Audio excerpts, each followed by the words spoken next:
Shalom, shalom, mishpocha. Welcome to another edition of Ray Bash's Ramblings. Today I want to talk to you about balance. Balance.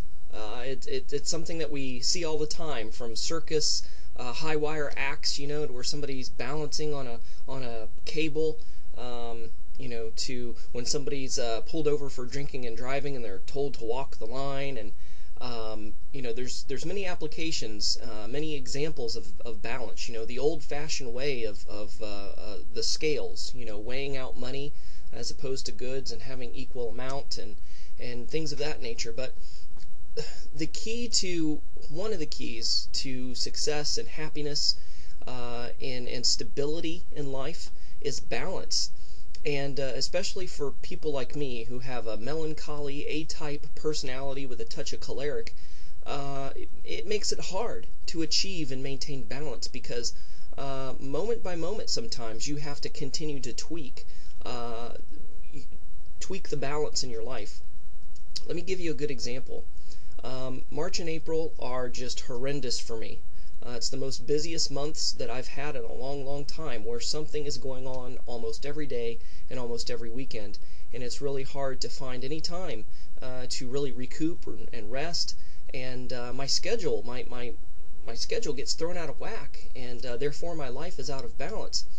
I went to Fredericton last weekend for some autism classes for my job, and I come back and I only had Sunday to kind of recoup, and I really didn't get to recoup much because my wife was studying for a big test that she had. I had to watch my daughter. It just seems like nothing would really gel, and it seems like I couldn't find a place to be alone and to rest. And I'm a very I love people. I love to hang out with people, but I'm really a private person. I love my alone time. I love to be by myself. I love to commune and fellowship with God by myself. I love the quiet. I love to be able to think and to map things out and to hash things out and to sort things out in my head. And when I don't get that, there's frustration starts bubbling up, like pouring vinegar on soda, and it just starts bubbling up, and all of a sudden things are chaotic and there's pressure everywhere, and I feel like a submarine down in the depths, and you can hear the creaking of my soul as if it was the hull of a submarine slowly being crushed like an aluminum soda can underwater because of the pressure. And so I thought to myself, okay, all right, I got to do something. I'm just going to take this week off. I've got to go to work and I've got to do my regular things, but I'm just going to just kind of take it easy. And I didn't really have a schedule at all, and that just kind of made matters worse. So I learned from my mistakes. I learned from experience. I had to think back to what works and what doesn't work. Ultimately, the best thing that works is once a year, I have to leave. I have to take a mini sabbatical.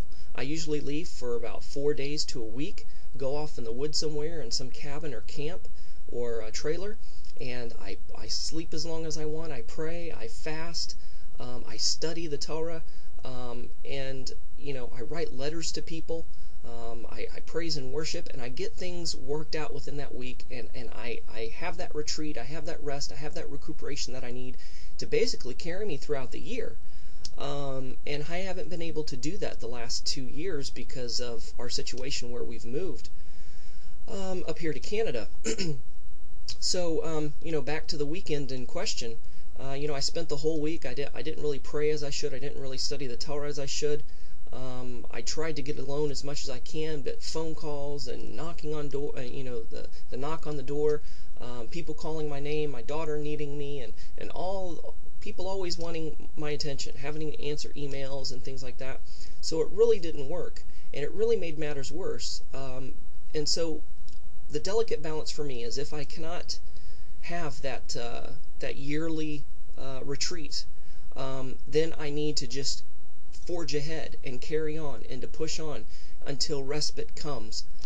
I discovered this week, learning the hard way, that the best thing for me to do was to maintain my schedule as best as possible, even though that there were monkey wrenches thrown in, that schedules had to be changed and tweaked because of this, that, or the other, just to maintain my schedule of prayer and study, as much as possible would have been sufficient to carry me through. It would have been stressful, but it would have been sufficient to carry me through.